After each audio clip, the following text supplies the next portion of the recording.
우리 옆 사람하고 인사하겠습니다. 하나님의 전을 세웁시다. 이렇게 인사하겠습니다. 하나님의 전을 세웁시다. 하나님의 전을 세웁시다. 오늘은 교회 권면과 도전이라는 제목으로 말씀을 나누려고 하는데요. 8월 첫 주부터 저희가 수련회 아닌 수련회를 지금 하고 있죠. 터닝포인트 빌레몬서로 여름나기라고 하는 제목으로 수련회 아닌 수련회를 하고 있습니다.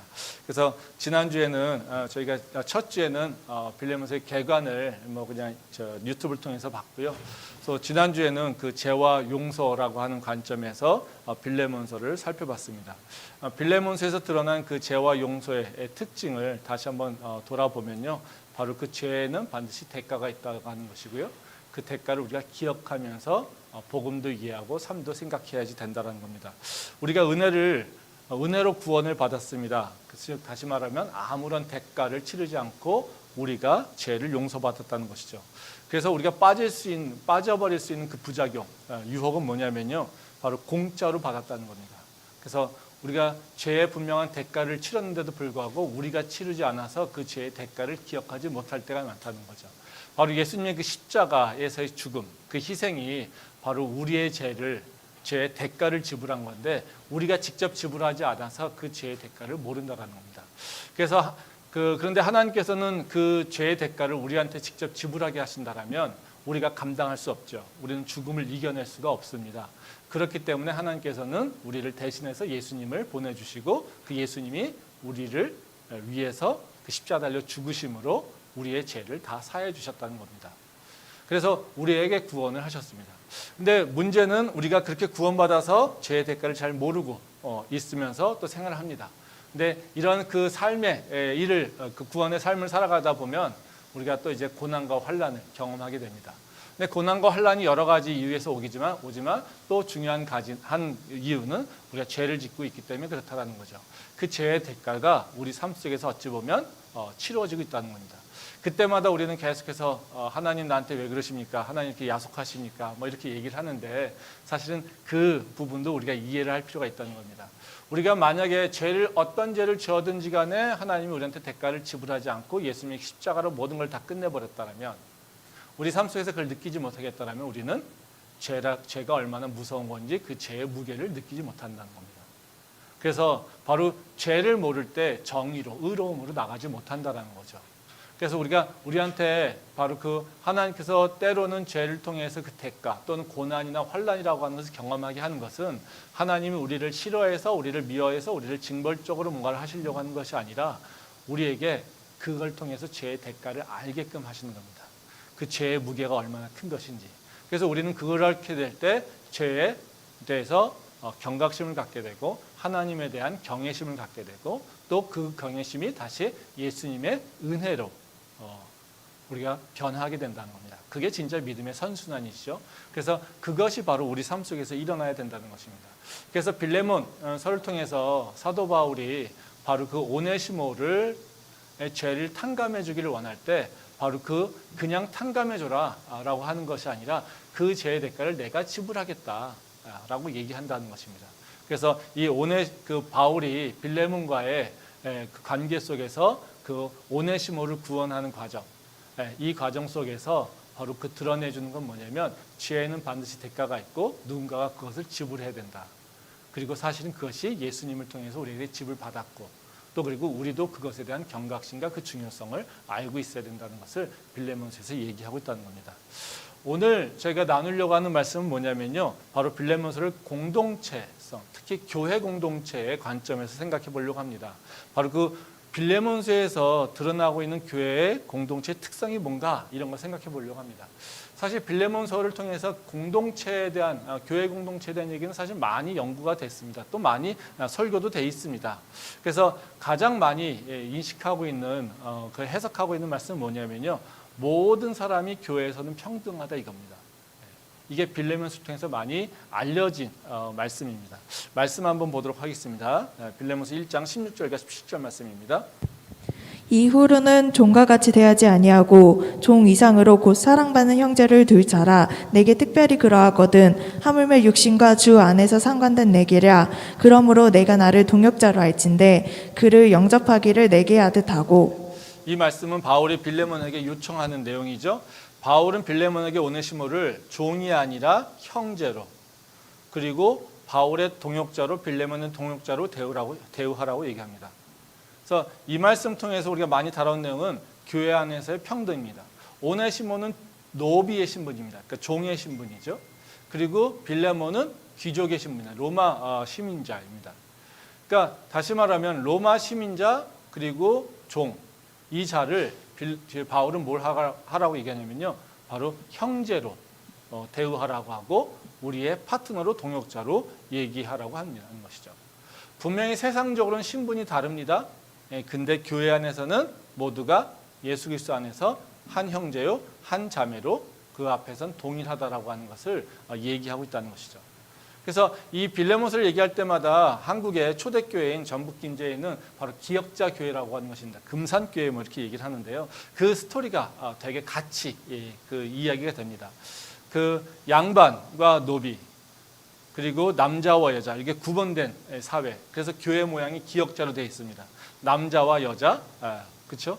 그래서 서로 만나지 않고 예배드릴 수 있도록. 그래서 기역자로 되면 그 기역 모토주에서 목사님이 설교하는. 그래서 남자와 여자가 서로 구분돼서 예배드리게 하는 그 전형적입니다. 근데 이 교회, 이런 교회에서 바로 그 양반인 조독삼이 장로로서, 그리고 또 노비인 이자익이 목사로서 그 양반이 노비를 섬겨서 사역자로 만든다라는 겁니다.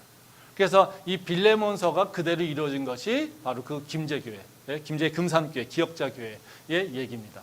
그래서 우리는 이걸 가지고도 지금 뭐 세상에 어떤 신분이든지 간에 교회에서는 모두가 다 평등해, 동일해, 뭐 이런 거를 이슈로, 그러니까 그 교훈으로 많이 삼는다라는 것이죠. 뭐 틀린 얘기는 아닙니다. 뭐 세상에서 어떤 모습이 있든지 간에 교회 안에서는 다 예수 그리스도 안에서는 한 형제고 한 자매죠, 같은 자매죠. 그래서 우리는 하나님 앞에서 다 동등합니다. 근데 지금의 사회에서는 이 세상의 신분을 넘어서 우리가 주님 앞에 동등해 이런 것이 뭐 중요할 수 있지만 아마 그 중요성은 아마도 많이 줄지 않았을까 생각됩니다. 왜냐하면 지금 세상에서는 다 동일하다고 얘기합니다. 세상에서 지금 신분 사회가 있는 게 아니잖아요. 그렇죠? 교회에서 모두가 다 동일해라고 하는 것이 세상에서 뭔가 이렇게 시사점을 주지 않습니다. 그리고 그것이 새로워지지도 않다라는 거죠.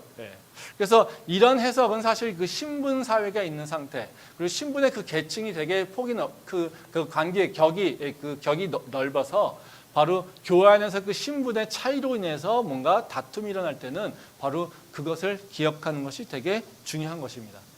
근데 뭐 지금의 사회, 또 우리 교회에서는 뭐 그런 것들이 그렇게 대단히 있는 것은 아니고요. 그래서 이 빌레몬서를 좀 다른 관점에서 저는 생각해 보려고 합니다.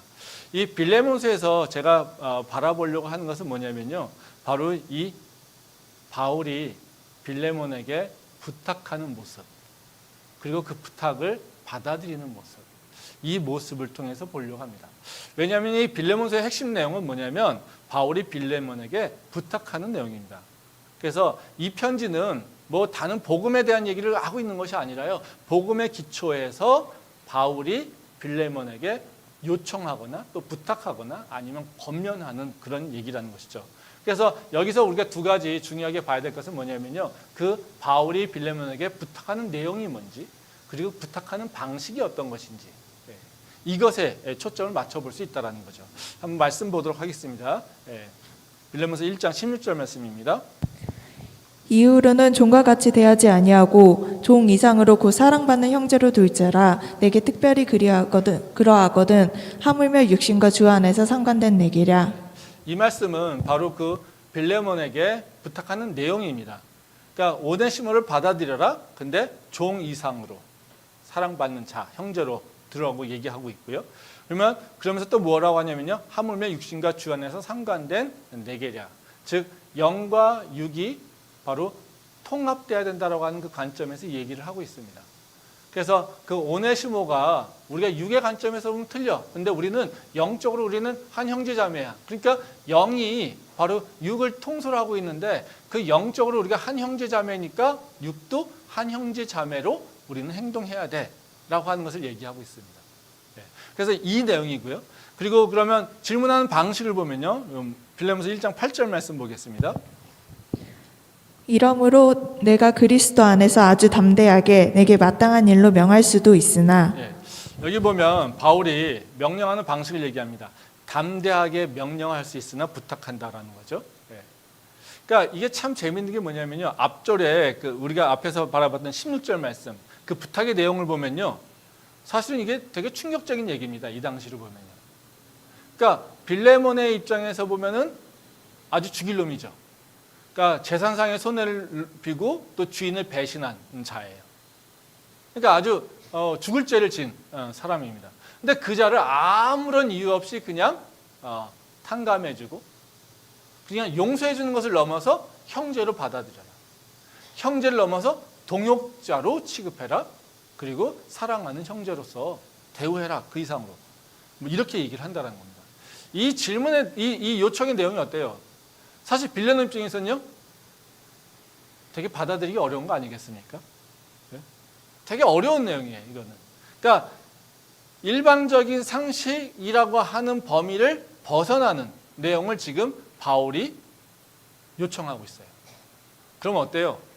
뭔가 되게 공손하고 뭔가 이렇게 둘러둘러 표현을 해야 되지 않습니까? 근데 바울이 뭐라고 합니까? 담대하게 이 일은 네가 마땅하게 해야 될 일이야. 예. 그렇지만 내가 부탁해. 예. 그러니까 내가 이것을 너한테 명령할 수 있어? 근데 내가 명령이 아니라 부탁해. 예. 라고 하는 것이죠. 어떻게 이런 일이 일어날 수 있을까라는 겁니다. 어떻게 세상이 상식이라고 하는 것, 이것을 넘어서 얘기를 하는데 당연히 해야 돼? 너무나도 당당하게 이건 너가 해야만 돼? 뒤에서 순종이라고 하는 말까지 써가면서 우리한테 빌레몬에게 얘기한다는 거죠. 이것이 어떻게 가능할까라는 거죠. 빌레몬이 분명히 이제 순종을 했겠죠. 그러니까 그 다음 얘기가 없겠죠. 그러면 어떻게 이 바울과 빌레몬의 관계 속에서는 이런 것이 가능할까? 지금 이 교회에서, 이 시대의 교회에서 이런 것들이 가능할까? 그러면 왜 이 교회, 지금 이 시대의 교회에서는 가능하지 않은데 이 빌레몬, 이 바울, 이 관계에서는 가능할까? 이것이 사실 우리한테 관심이 있는 내용이죠. 이거는 분명하게 빌레몬과 바울이 서로 부탁하는 관계지만 그 안에 깔려있는 믿음의 색깔과 또는 믿음의 가치관이 그리고 생활하는 방식이나 행동하는 방식들이 같은 것이 있기 때문에 그렇습니다. 그러니까 바울이 빌레몬에게 요청하는 것을 그냥 너가 잘 이해해줘라고 하는 이해의 편이 아니라 내가 너한테 당연한 걸로 얘기하라고 하는 것은 너와 내가 이미 이런 것들을 할 수 있는 가치를 공유하고 있어 이겁니다. 그러니까 그 가치를 공유하고 있기 때문에 우리는 이거를 반드시 이행해야 돼라는 거예요. 그러니까 사실은 더 중요한 게 뭡니까? 신분을 넘어서 뭔가를 하는 것이 아니라요. 그들이 갖고 있는 공유하고 있는 가치 그리고 그 교회에서 받아들여지고 있는 바로 그 교회의 문화 이것이 더 중요하다는 것이죠. 그래서 제가 오늘 나누려고 하는 말씀은 뭐냐면요. 바로 이 교회가 어떤 것이기에 바울과 빌레몬은 이런 부탁을 하고 이것을 받아들였을까? 어떻게 이렇게 담대하게 명령하듯이 어려운 부탁을 하고 있을까? 이 부분에 초점을 맞춰서 생각을 해보려고 합니다. 그래서 교회 공동체라고 하는 것이 어떤 것인가? 그리고 교회에서 우리가 무엇을 해야 되는가? 이 부분을 가지고 생각해 보려고 합니다. 그러면 첫 번째로요. 먼저 교회는 어떤 공동체여야 되는가? 이것이 우리가 좀 생각해 볼 필요가 있겠죠. 교회 공동체는 어떤 거냐면요. 믿음의 교제가 이루어지는 것이고요. 그 믿음의 교제를 통해서 예수님의 선을 경험하는 공동체. 이거라는 거죠. 즉 두 가지 키워드입니다. 하나는 믿음의 교제가 있는 공동체고요. 근데 그 믿음의 교제는 어떤 것이 있어야 되냐면 바로 예수님의 선을 경험할 수 있게 된다는 거죠. 그래서 교회 안에서 믿음의 교제를 통해서 예수 그리스도의 선을 체험하고 그것을 통해서 기쁨을 얻는 것. 이것이 바로 교회가 해야 될 공동체의 그 역할이라는 겁니다. 말씀 보도록 하겠습니다. 빌레몬서 1장 4절부터 6절 말씀입니다. 내가 항상 내 하나님께 감사하고 기도할 때에 너를 말함은 주 예수와 및 모든 성도에 대한 내 사랑이 믿음에 있음을 들음이니 이로써 내 믿음의 교제가 우리 가운데 있는 선을 알게 하고 그리스도께 이르도록 역사하느니라. 이 말씀 이게 서두죠. 서두. 편지의 서두인데요. 사도 바울이 빌레몬에게 편지를 쓰면서 빌레몬이 속한 교회, 사도 교회죠. 이 교회에 대한 평가를 하고 있습니다. 이 빌레몬이 속한 교회를 평가할 때 사도 바울이 몇 가지 키워드를 가지고 얘기하고 있어요. 뭐냐면요, 그 교회에는 사랑과 믿음이 있다는 겁니다. 이것을 칭찬하고 있어요. 아, 너희 안에 사랑과 믿음이 있어. 이걸 내가 참 기뻐해, 좋아해. 이겁니다. 그리고 다음으로 권면을 하면서 또 칭찬을 합니다. 즉 믿음의 교제를 통해서 예수님의 선을 깨닫게 된다. 이러면서 이제 진리를 가르쳐 준다라는 거죠. 그러니까 우리가 잘 알고 있는 교회는 어떤 겁니까? 믿음과 사랑이 있는 공동체입니다. 그러니까 믿음과 사랑의 관계는 어떻습니까? 믿음은 뭐예요? 우리가 어떻게 왜 모였냐라는 겁니다. 우리가 모인 이유는요, 바로 그 세상의 이익이라든가 또는 세상의 공동체처럼 자기의 이익이나 관심거리 때문에 모이지는 않습니다. 바로 우리는 하나님의 부르심을 받은 거룩한 백성들의 모임이에요.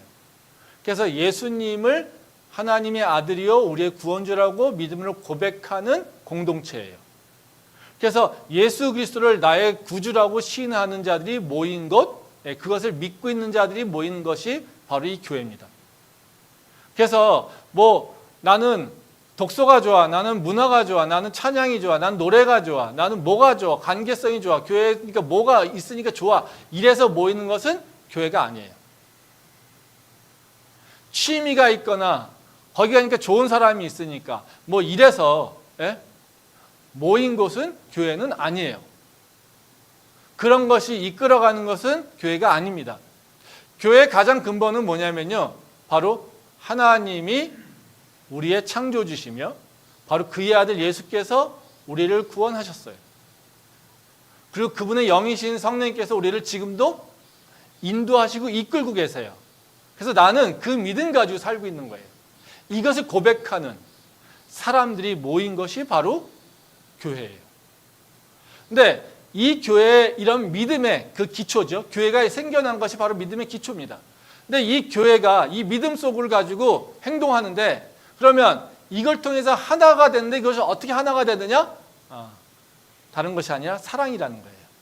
사랑의 관계를 통해서 바로 이 성도들 간의 관계가 형성이 되고 그리고 공동체를 이루어간다는 겁니다. 그래서 사도 바울이 바로 믿음이라고 하는 것과 사랑이라고 하는 키워드를 가지고 빌레몬 너희 교회가 참 좋은 교회야. 너희 교회에 믿음이 있음을 내가 알고 있어. 너희 교회에 사랑이 있음을 알고 있어. 아, 참 좋은 교회구나. 이렇게 얘기를 하고 있다라는 거예요. 근데 바울은 믿음과 사랑이 있다라고 하는 것, 이걸로 끝내지 않아요. 그러니까 우리는 교회하게 되면 믿음이 있어야 되고 사랑이 있어야 되는 거 아닙니까?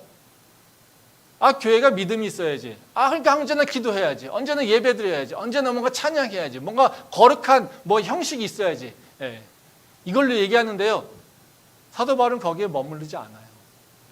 아, 교회는 사랑이니까 뭔가 품어주고 좋은 일 해줘야지 이렇게 얘기하고 있는데, 사도 바울은 그냥 사랑이 있다, 사랑한다 이걸로 얘기하고 있지 않아요. 뭘 얘기하냐면요, 그 믿음과 사랑이라고 하는 것, 즉 그것이 믿음의 교제라고 하는 것을 표현을 다시 하고 있는데요, 그 믿음의 교제라고 하는 걸 통해서 분명하게 너희가 이루어야 될 것이 있어, 이렇게 얘기하고 있어요. 뭐냐면 예수 그리스도의 선을 너희가 깨닫는 거야, 이거예요.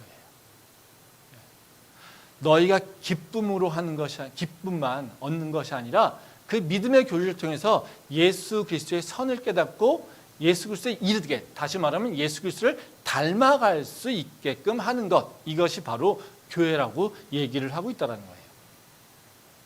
그러니까 우리는, 교회는 뭐냐면, 내가 예수를 믿어요. 그럼 나 혼자 잘 믿어요. 이거는 교회가 아니에요.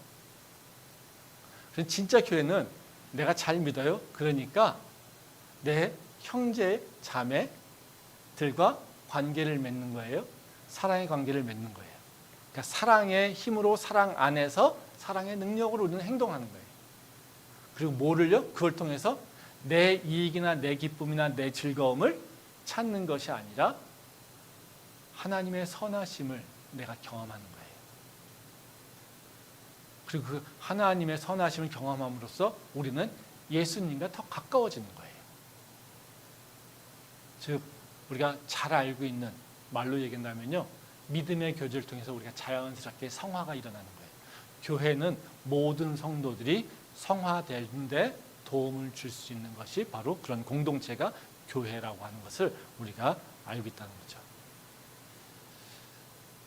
아까도 말씀드렸지만 이 시대에 우리가 교회에 관련돼서 얘기할 때 빌레몬 통해서 우리가 기억해야 될 건요, 믿음과 사랑의 강조가 아니라요, 사실은 뭐가 강조되냐면요, 믿음의 교제를 통해서 선함을 일어나는 겁니다. 교회에 있어서 믿음과 사랑, 이거는 너무나도 중요하다는 것을 우리가 다 인식하고 있어요. 근데 우리가 모르는 건요, 믿음과 사랑이라는 걸 통해서 뭘 하지? 라고 하는 것을 몰라요. 그래서 우리는 뭔가 교회에서 조금만 뭔가 트러블이 있으면요, 항상 뭐예요? 사랑하고 왜 싸워 교회에서? 그렇죠? 뭔가 이견이 있거나 하면 교회에서 다 왜 싸워? 사랑으로 다 품어야지. 그렇죠? 네. 우리 현상만 바라보는 것이 중요한 것이 아니라요, 사실은 때로는요, 교회에서는 이견도 있을 수 있고요, 서로 논쟁도 있을 수 있습니다. 근데 그걸 통해서 뭘 경험해야 될까요? 하나님의 선하심을 우리가 경험하는 거예요. 그래서 우리가 때로는 교회에서 이견과 논쟁이 있다 하더라도 그것은 뭐를 추구하는 겁니까?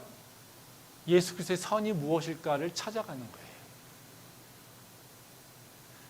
즉 믿음과 사랑이라고 하는 것, 그것만 강조되는 것이 아니에요. 그것이 어느 쪽을 향해야 될 것인가 우리가 기억하고 가야 된다는 거예요. 그래서 내가 믿음을 강조할 때요, 한번 생각해 보세요. 나 진짜 예수님의 그 선하심을 지금 추구하고 있는가? 내가 그래서 믿음을 강조하고 있는가? 다른 사람 믿음 얘기할 때, 쟤 기도 안 해, 나 찬양 안 해, 쟤 예배 잘 안 드려 할 때 정말 내가 그들을 얘기할 때 믿음의 관점에서, 사랑의 관점에서 얘기하고 있는가? 근데 그걸 통해서 내가 예수 그리스도의 선을 어떻게 드러낼 것인가 고민하고 있는가? 그걸 생각해야 된다는 거예요.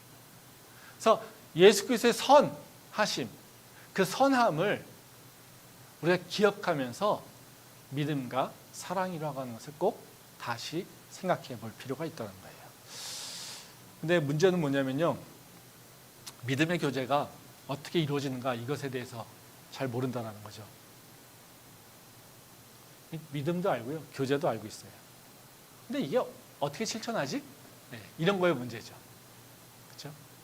사랑이라고 하는데 사랑을 어떻게 해야 되지? 진짜 이게 사랑인가? 이거 잘 모르잖아요, 우리도. 그러니까 아가서 지난번에 아가서 봤잖아요. 그렇죠? 우리는 믿음의 교제라고 하는 걸 얘기를 교회하고 있지만 믿음의 교제가 뭐지? 셀 모임 열심히 하면 믿음의 교제인가? 그냥 예배 열심히 나와서 있으면 교제하는 건가? 믿음의 교제가 뭘까? 이 믿음의 교제가 어떻게 이루어질까? 우린 이걸 좀 생각해 볼 필요가 있습니다. 이 빌레몬서에서 얘기하고 있는 믿음의 교제가 일어나는 것은 뭐냐면요, 아까 얘기했듯이 권면과 도전을 통해서 하나님의 역사하심을 경험하게 되는 겁니다. 키워드가 뭐냐면요, 권면이에요. 믿음의 권면. 그걸 통해서 예수님의 그 선하심을 향해 함께 나가는 것, 이것이 믿음의 교제라는 겁니다. 말씀 보도록 하겠습니다. 빌레몬서 1장 8절부터 9절 말씀입니다. 이러므로 내가 그리스도 안에서 아주 담대하게 내게 마땅한 일로 명할 수 있으나 도리어 사랑으로서 간구하노라. 나이가 많은 나 바울은 지금 또 예수 그리스도를 위하여 갇힌 자 되어. 또 14절 말씀 한번 더 보겠습니다. 다만 내 승낙 없이는 내가 아무것도 하기를 원하지 아니하노니 이는 너의 선한 일이 억지같이 되지 아니하고 자의로 되게 하려 함이라. 여기 보면 바울이 빌레몬에게 이 8절 9절과 14절 말씀은 그 오네시모를 위해서 빌레몬에게 어떻게 부탁하는가, 그 태도를 보여주고 있어요. 근데 이 8절과 9절 말씀에 보면요, 바울이 뭐라고 하냐면요, 명령을 하는 것이 아니라 너한테 간구한다, 이거예요. 즉 너한테 요청한다, 권면한다, 이런 거예요. 내가 내 의견이 있는데 네가 이것을 들었으면 좋겠어, 이렇게 얘기를 하고 있는 것이죠.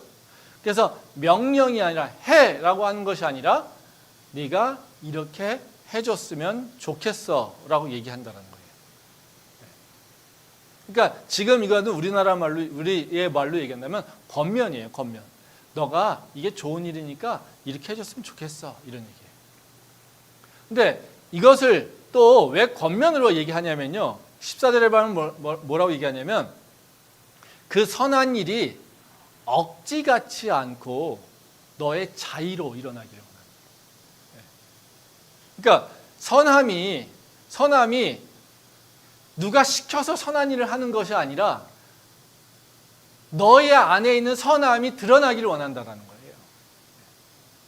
그러니까 이게 차이가 잘 없지만 율법주의다라고 하는 건 뭐냐면요, 율법에서는 뭐만 강조합니까? 당위성만 강조해요. 해야 돼요. 안 하면 혼나는 거예요. 그렇죠? 그거는 율법을 통해서 통치될 때는 명령과 복종이라고 하는 단어로 그 통치가 이루어져요. 그래서 율법은 당연히 내가 해야지 되는 거고요. 그 당연히 해야 되는 것에 대해서 안 할 경우에 나는 벌을 받게 되는, 죄를 짓게 되는, 이걸로 가게 된다는 거죠. 근데 믿음의 교제는요, 바로 상하관계를 얘기하는 건 아니에요. 그러니까 하나님께서는 통치하시잖아요. 그러니까 우리한테는 율법과 권면이 다 같이 일어나요. 그래서 우리한테 기본적으로 해야 될까 하지 말아야 될 일들에 대한 얘기를 하시죠. 그 다음엔 뭐예요? 너희가 해도 되고 하지 않아도 돼. 그건 너희가 따라서 해. 그렇지만 너희가 방향성으로 여호와를 사랑하는 것, 이웃을 사랑하는 방향성으로 나가야 돼 라고 하는 걸 얘기하고 있는 거예요. 그래서 이거는 하나님께서 위가 통치자라고 하는, 존엄자라고 하는 것을 알고 우리한테 뭔가 선을 만들어주는 거예요. 근데 우리는요, 이 성도들 간의 관계에서는 어떤 관계해야 되냐면요, 이런 상하관계가 아닙니다. 왜요? 아까 얘기했듯이 교회라고 하는 것은요, 하나님 앞에서 다 평등해요. 그렇죠? 세상에서는 하이어라키가 있어요. 신분이 있어요. 로마 신이고 종, 노비, 완전히 격차가서 서로 얘기도 못하는 존재, 이런 존재로서 상하관계가 있지만 우리는요, 하나님 앞에서 모두가 다 한 형제 자매예요. 그러니까 어떻게 해요? 명령과 복종이라고 하는 단어가 들어가질 않아요. 그러면 어떻게 해요? 관계가 형성이 안 된다는 거예요. 그리고 이 관계 속에서 뭐가 선한 것인지, 그 선한 것을 어떻게 이루어요? 그렇죠? 이게 안 된다는 거예요. 그러면 이 수평관계에서는 뭐냐면 권면이라는 거예요. 권면을 통해서 너가 하기를 원한다는 거예요. 그러니까 권면하는 거는 어떤 것이 권면이냐면요, 우리가 내 안에 선함이, 상대에 대한 존중이 있는 겁니다. 이 지금 빌레몬서에서도 지금 얘기하는 게 뭐냐면, 내가 너한테 권면함은 너의 선함이 드러나기를 원한다는 거예요. 그것이 자발적으로 드러나기를 원한다는 거예요. 내가 명령해서 하는 것이 아니라 너의 그 선함이 너희 안에서 이렇게 꿈틀려서 일어났으면 좋겠어. 그래서 행동했으면 좋겠어. 나는 그냥 너의 그 선함을 좀 이렇게 트리거하는, 이것만 하면 된다, 이런 것을 얘기하고 있어요. 왜? 사도 바울은 이 형제 자매에 대한 믿음이 있어요. 우리가 하나님에게 구원받았어요. 우리 하나님의 권속이 됐어요. 그러면 우리는 우리의 마음대로 사는 것이 아니라요, 바로 성령께서 우리 안에 들어오셔서 우리에게 선한 일들을 지금 계속해서 말씀하십니다. 근데 우리는 그걸 잘 몰라요. 그래서 그것을 깨우쳐주는 것이 공동체에서 일어날 필요가 있어요. 그것이 권면이라는 거예요. 말씀 보도록 하겠습니다. 에베소서 2장 10절부터 13절 말씀입니다. 우리는 그가 만드신 바라 그리스도 예수 안에서 선한 일을 위하여 지으심을 받은 자니 이 일은 하나님이 전이 예비하사 우리로 그 가운데서 행하게 하려 하심이니라. 그러므로 생각하라. 너희는 그때 육체로는 이방인이요 손으로 육체에 행한 할례를 받은 무리라 칭하는 자들로부터 할례를 받지 않은 무리라 칭함을 받은 자들이라. 그때 너희는 그리스도 밖에 있었고 이스라엘 나라 밖에 사람이라. 약속의 언약들에 대하여는 외인이요 세상에서 소망이 없고 하나님도 없는 자이더니 이제는 전에 멀리 있던 너희가 그리스도 예수 안에서 그리스도의 피로 가까워졌느니라. 이 사도 바울이 이 말씀은 이제 교회가 어떻게 이루어지고 교회가 어떻게 융합돼서 무엇을 하나 돼서 뭘 해야 될 것인가, 이거에 대한 설명을 얘기하고 있는 게 바로 이 에베소서 말씀입니다. 그래서 교회론에 대해 핵심적인 게 에베소서잖아요. 근데 이 에베소서에서 우리한테 그 단정적으로 조건적으로 얘기하는 건 뭐냐면요. 예? 우리가 뭘 해야 되라고 하는 것이 당위적으로 얘기하고 있는 것이 아니라 우리 안에 이미 하나님께서 일하고 계시다는 거예요. 교회에 와 있으면. 어떤 일을 하냐면 우리한테 선한 일을 지금 하고 있다는 거예요. 그래서 우리한테 중요한 건 내가 예수님을 통해서 구원받았어? 이때부터는 뭐요? 내가 밖에서 어떤 신분을 갖고 있느냐 별로 중요하지 않아요. 교회 안에서 우리한테 관심 갖고 우리가 서로 개발시켜야 되는 건 뭐냐면요. 너가 뭐가 더 잘 돼야 되라고 하는 것이 아니라 너 안에 하나님께서 선하신 목적을 갖고 있는데 너 안에 선함에 대한 열정을 너한테 부어주셨는데 교회는 이 선함을 어떻게 성도들이 드러낼 수 있을까? 즉 내 안에 우리한테 주어진 이 내 내적인 선함이 여기서 썩어서 그냥 없어지고 사라지는 것이 아니라 우리한테 부었던 그 선함을 교회 공동체를 통해서 이렇게 일으켜 세워주는 거예요. 그게 우리가 상대를 바라보는 것의 초점이라는 거예요. 그러니까 우리가 교회에서 성도들 간에 일할 때는 뭘 봐야 돼요? 얘가 세상에서 누구야? 얘가 육체적 조건이 어떤가? 이걸 보는 것이 아니라 너 안에서도 하나님의 선한 계획이 있고 너를 통하여서 하나님이 이루시려고 하는 그 선한 것이 있어. 이것을 바라보고 우린 그 사람을 봐야 된다는 거예요. 그러니까 어떻게 해요? 우리는 교회 안에서 하나님의 일을 감당할 때는 하나가 되는 겁니다. 말씀 또 보겠습니다. 에베소서 2장 19절부터 22절 말씀입니다. 그러므로 이제부터 너희는 외인도 아니요 나그네도 아니요 오직 성도들과 동일한 시민이요 하나님의 권속이라. 너희는 사도들과 선지자들의 터 위에 세우심을 입은 자라. 그리스도 예수께서 친히 모퉁이 돌이 되셨느니라. 그의 안에서 건물마다 서로 연결하여 주 안에서 성전이 되어가고 너희도 성령 안에서 하나님이 거하실 처소가 되기 위하여 그리스도 예수 안에서 함께 지어져 가느니라. 우리가 교회 안에서 어떻게 하나가 되느냐라고 하는 것, 이것은 뭐냐면요, 아까 얘기했듯이 우리한테 선함이 있고 우리의 특성이나 우리 모든 것들이 뭐로 결정되냐면요, 세상의 조건이 아니라 우리 안에서 거하시는 성령님께서 우리를 이끌어 간다는 것을 얘기하고 있어요. 그래서 우리는요, 성령께서 이렇게 임하시면 내가 이제 교회가 된 거 아닙니까? 그렇죠? 그러면 내가 이제는 내가 사는 것이 아니라 내 안에 있는 예수를 믿는 믿음으로 성령의 인도함을 따라서 살아가는 거예요. 그러니까 나의 특성은 뭐예요? 이제는 성령에 이끌려가는 것이 성도들의 가장 중요한 특성이에요.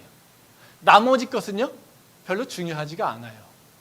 그러니까 너는 외인도 아니고 그리고 나그네도 아니고 모두가 다 뭐예요?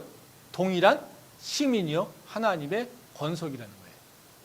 그래, 하나님의 권속이라고 하는 것은 하나님의 통치권에 있는 자, 하나님의 통치에서 움직이는 자, 하나님의 인도함 따라서 움직이는 자를 얘기하고 있다는 거예요.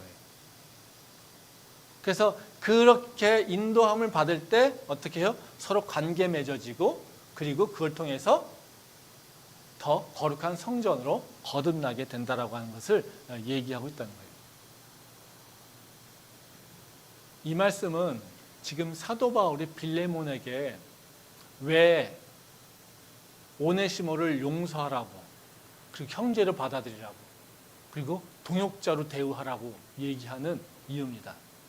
오네시모가 노비지만 육체적으로 그 안엔 성령이 있어. 그리고 우리는 그 성령의 인도함을 따라서 그 성령이 이끌리시는 바로 이루려고 하는 그 선하심을 이루기 위해서 우리가 해야 될 일이 있어. 너 안에서도 지금 성령께서 말씀하시는 것이 있어. 너를 통하여서 성령께서 이루시려고 하는 선함이 있어. 그러니까 너가 이 일을 통하여서 네 안에서 말씀하시는 성령께서 이루시는 선함을 네가 행동해, 이거예요. 그러면 그걸 통해서 너와 내가, 오네시모가 그리고 하나가 될 것이고, 그걸 통해서 진정하게 성령의 그 처소를 우리가 만들어가는 거야, 이렇게 얘기했던 거예요. 다시 말하면 우리는 중요한 것이 아니라 중요한 것이 내 안에 모든 사람 안에 하나님의 선하심이 있다라고 하는 믿음이에요. 상대방을 생각할 때. 그리고 그 상대방의 상대방을 통해서 이루려고 하는 선함을 이렇게 자꾸 이렇게 세우려고 하는 것이 바로 우리가 해야 될 일이라는 겁니다. 이것은 생각의 변화와 그리고 행동을 통해서 일어나요. 우리는 양육한다 또는 아니면 뭔가 권면한다라고 하는 표현들, 이런 표현은 다 뭐냐면요, 우리 안에 모르는, 내가 내 안에 있는 것을 모르는 것을, 소중한 것을 이렇게 깨우치게 하는 거예요. 내 안에 복음에 그 보물이 들어있는데 나는 그 복음을 쓰지 않아. 보물이 있는 걸 몰라. 예수 그리스도의 그 영이신 성령이 내 안에 임재하셔서 말씀하신 걸 내가 몰라. 근데 옆에 사람은 그것을 경험해서 알고 있어요. 그럼 뭘 해야 됩니까? 그에게 말씀하시는 걸 권면해야 되는 거예요. 이 권면이라고 하는 것을 통해서 일어난다는 거예요. 제가 목회를 하면서도 이 가장 중요한 것이 이렇게 사실 권면인 것 같아요. 제가 목회하면서도 가장 어려운 게 뭐냐면 권면하는 겁니다. 그러니까 목회하면서 느끼는 게 뭐냐면 중요한 게 권면이야. 근데 제가 가장 어려워하는 게 권면이에요. 왜냐면 제가 이게 성격도 그렇고요.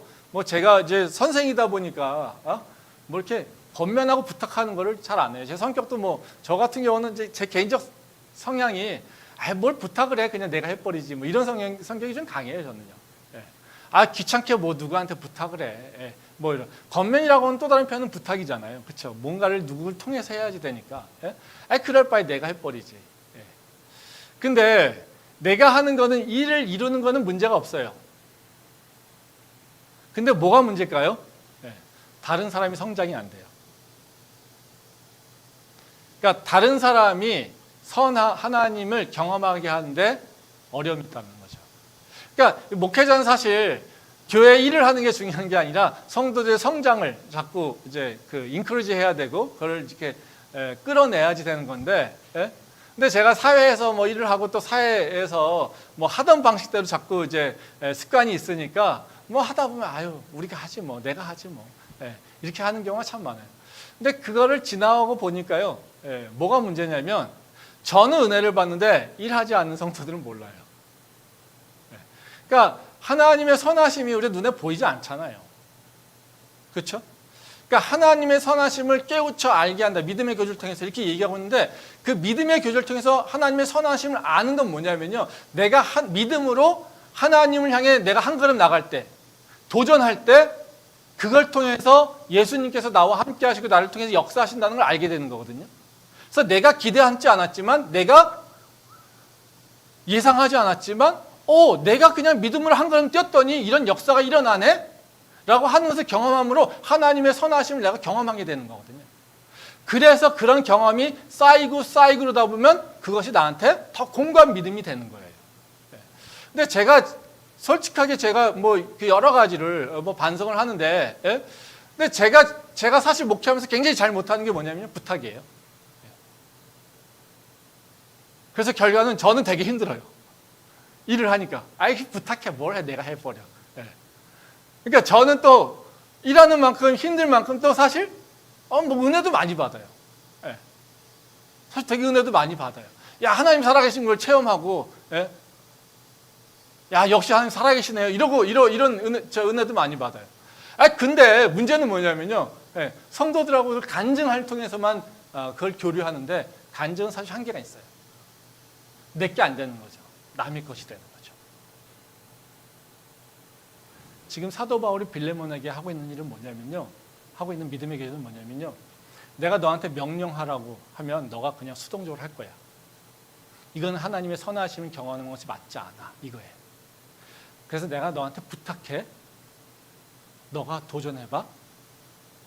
그리고 그러면 너가 그 안에서 하나님의 선함을 깨닫게 될 거야. 그래서 나는 너한테 명령하지 않고 내가 너한테 간청한다, 이거예요. 그러니까 사실 교회에서 많이 일어나야 되는 것이 그런 겁니다.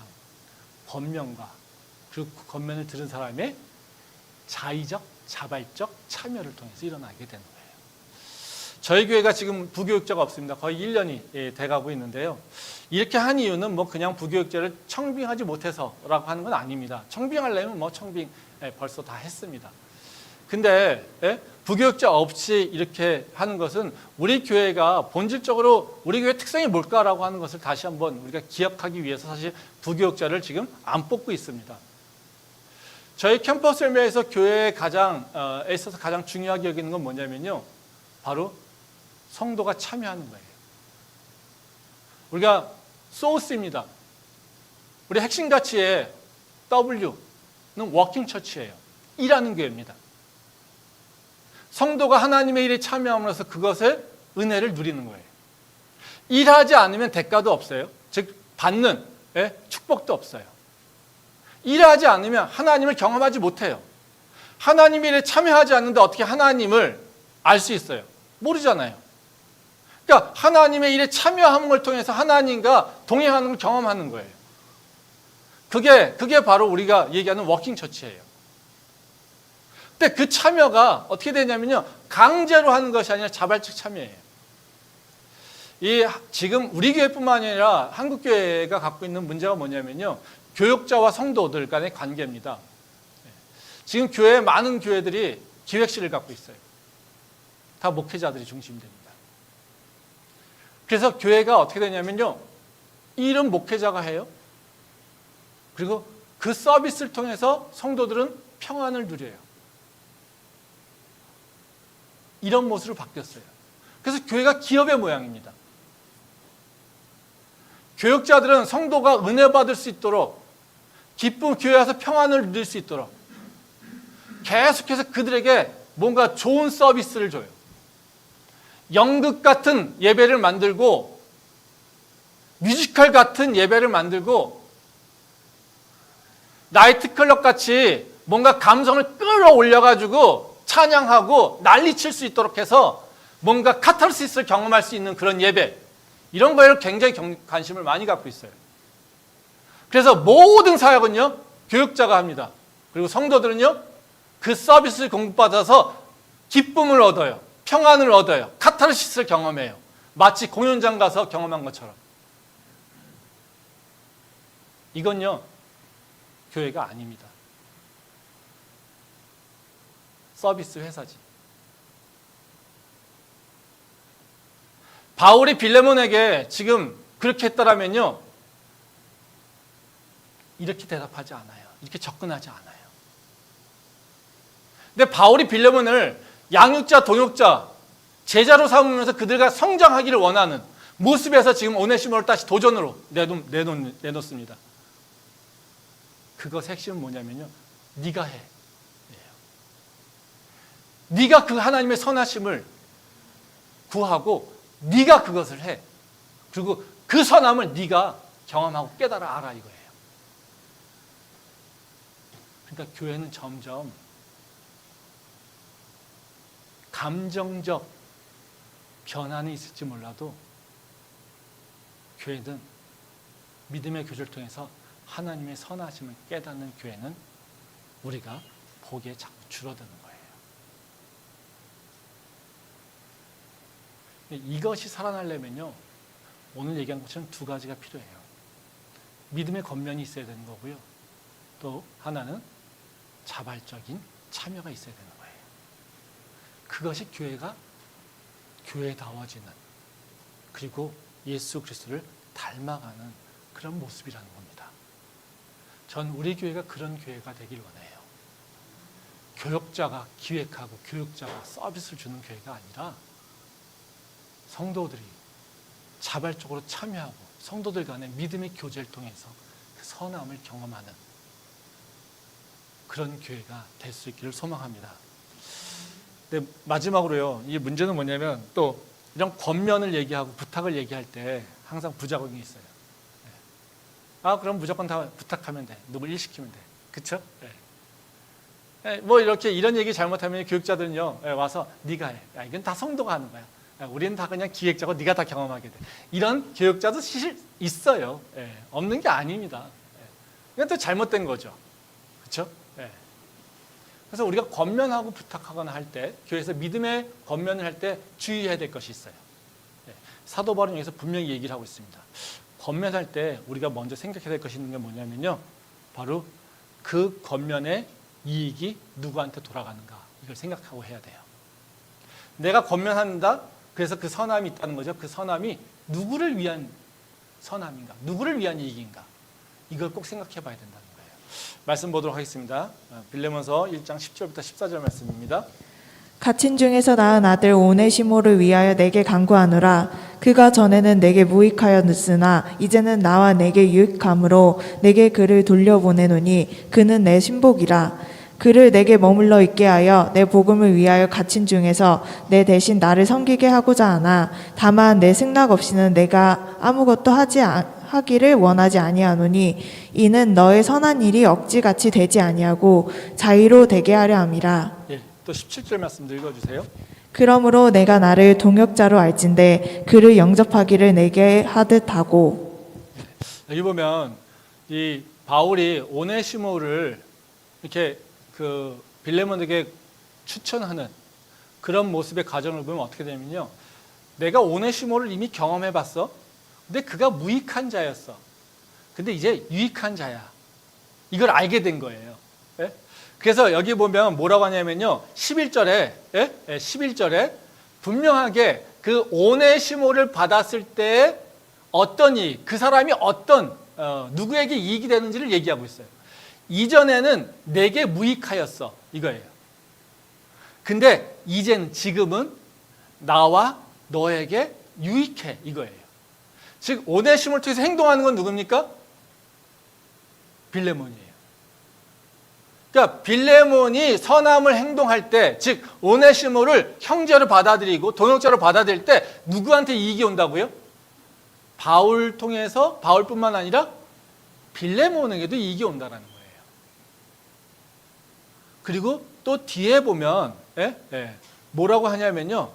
그 어디예요? 13절 말씀해 보면요. 그를 내게 머물러 있게 하여 내 복음을 위하여 갇힌 중에 내 대신 나를 섬기게 하고. 뭐를 위해서요? 복음을 위해서. 이걸 보면요. 오네시모라고 하는 것에 대해서 사람에 대해서 바울은요 경험하면서 새로운 걸 깨닫게 된 거예요. 아, 이 사람이 이렇게 무익한 사람이 아니라 유익한 사람이구나라고 하는 거예요. 그럼 이 사람을 그냥 종으로 이렇게 내버려 두는 것이 도움이 안 되겠다는 거예요. 근데 이 사람을 다시 복원시키고 회복시키기 위해서는 바로 교회 공동체가 이를 향한 새로운 선함, 즉 용서와 바로 그 용납이 필요하다는 거예요. 근데 이거를 누가 해요? 빌레몬이 해줘야 된다는 거예요. 그럼 그 빌레몬에게 부탁할 때, 야, 내가 나한테 중요해, 나한테 필요해 라고 얘기하고 있는 게 아니에요. 내가 보니까 오네시모라고 한 사람이 너한테도 유익이 돼. 그리고 우리가 지금 하고 있는 바로 복음의 사역에 도움이 돼. 즉 다시 말하면 우리 교회에 도움이 된다는 걸 얘기하고 있는 거예요. 그러니까 내가 너한테 부탁해. 이겁니다. 우리가 부탁하거나 권면할 때 많은 경우 나의 불편함을 해결하기 위해서 다른 사람이 부탁하는 경우가 많아요. 이건 교회에서 일어날 일이 아닙니다. 그건 권면 아니에요. 이거는 다른 사람한테 오히려 짐을 주는 거죠. 내가 하기 싫은 것, 나한테 손해가 되는 것을 너가 해봐 라고 하는 것은요, 그거는 권면이 아니에요. 우리가 다른 사람에게 부탁을 할 때는 먼저 뭘 해야 되냐면요, 그 사람한테도 이익이 있을까? 아니면 그 사람을 통해서 하나님한테 유익이 있을까? 이걸 생각해야 돼요. 그거를 생각해서 우리가 하나님한테 유익이 있고 너에게 유익이 될 수 있어 라고 하는 것을 권면해야 된다는 거예요. 만약에 성도들이 이런 것에 권면할 때 무분별하게 내가 하기 싫은 거, 너 이거 교회 일 해보면 다 재밌어, 다 좋아. 그리고 교회 일 하다 보면 다 하나님 만나게 돼. 야, 네가 해. 내가 하기 싫은 거 네가 해. 야, 내가 뭐 저 화장실 청소해야 되는데 내가 하기가 싫어. 그러니까 야, 밑에서 낮은 자로 가게 되면 하나님 축복받아. 네가 화장실을 맡다 놓고 하면서 네가 경험해봐. 그럼 하나님께서 어떻게 축복하시는지 분명히 너한테 좋은 일이 있을 거야. 이런 건 뭡니까? 하나님한테 얻어맞아야 될 일이에요. 그럼 부탁할 일이 아니에요. 내가 하기 싫은 걸 권면하는 게 아니라, 부탁하는 게 아니라요, 그를 위해서, 복음을 위해서, 하나님의 영광을 위해서, 나의 권면이, 나의 부탁이 내 이익이 아니라 교회를 위해서 유익이 될 때 권면하는 거예요. 그래서 권면하기 전에 반드시 그걸 생각해야 돼요. 이 권면이 누구를 위한 것일까? 이것을 반드시 생각해야 된다는 것입니다. 또 권면할 때 중요한 믿음의 교제가 일어나기 위한 권면은요, 하는 사람도 중요해요. 받는 사람도 중요해요. 받는 사람이 그걸 들을 수 있는 귀가 열려 있어야 돼요. 사실 공동체가 이게 만드는 게 가장 중요해요. 여기 보면, 여기 지금 얘기하는 거는 21절에 보면, 우리 여기서는 네가 승낙하기를 원해 이렇게 얘기하고 있잖아요. 근데 21절에 보면요, 사도 바울이 뭐라고 했냐면 순종해라 이렇게 얘기해요. 그러니까 두 가지예요. 사도 바울은요, 빌레몬에게 부탁해요. 그래서 네가 승낙하기를 원해 이거예요. 근데 뒤에 가서 뭐라고 하냐면요, 네가 순종하기를 원해 이거예요. 그럼 다시 말하면 뭐예요? 듣기를 원해. 이거를 얘기하고 있는 거예요. 즉 권면이 좋은 일, 열매를 맺기 위해서는요, 권면하는 사람이 주의가 있어야 되지만요, 또 듣는 사람도 순종할 수 있는 마음이 열려 있어야 된다는 거예요. 그리고 그것을 열린 마음으로 받아들여서 하나님의 선한을 구분해서 행동하는 것이 필요하다는 거예요. 그게 건강한 공동체라는 겁니다. 그래서 빌레몬의 서에서 정말로 우리가 상상도 하지 못하는 바로 그 어려운 일, 손해를 끼친 노비를 용서하고 그 모든 것들을 탕감해 주는 일, 이런 것들은 바로 건강한 공동체이기 때문에 일어날 수 있다는 거예요. 그래서 우리가 만들어야 될 것, 우리가 일으켜야 될 것이 바로 이 빌레몬서가 지금 형성하고 있는 교회를 얘기하고 있는 거예요. 교회 일을 할 때는 철저하게요, 나의 이익이 무엇일까를 생각해야 돼요. 그리고 그걸 배제해야 됩니다. 그리고 교회 일을 할 때는요, 철저하게요, 다른 사람의 이익이 뭐지를 생각해야 돼요. 그리고 그걸 높여야 돼요. 그리고 더 나아가 하나님에게 있는 유익이 뭐지? 이걸 생각하고 그 일을 감당하려고 해야 돼요. 나의 유익을 찾고 있으면요, 그거는 배제당합니다. 근데요, 나의 이익이 아니라 하나님의 이익을, 다른 사람의 이익을 찾을 때 그 사역은요, 하나님께서 축복하실 뿐만 아니라요, 그 사역을 참여할 때 하나님의 영광을 경험할 수 있다는 것입니다. 그래서 우리가 권면하는 것도 중요하지만 무엇을 권면할 것인가, 그것을 결정하는데도 우리가 신중하게 생각해 봐야 되고, 그 속에서는 이익이 누구한테 갈 것인가를 기준으로 판단해야 된다는 것입니다. 그런 지혜가 우리 안에 있기를 소망합니다. 기도하겠습니다.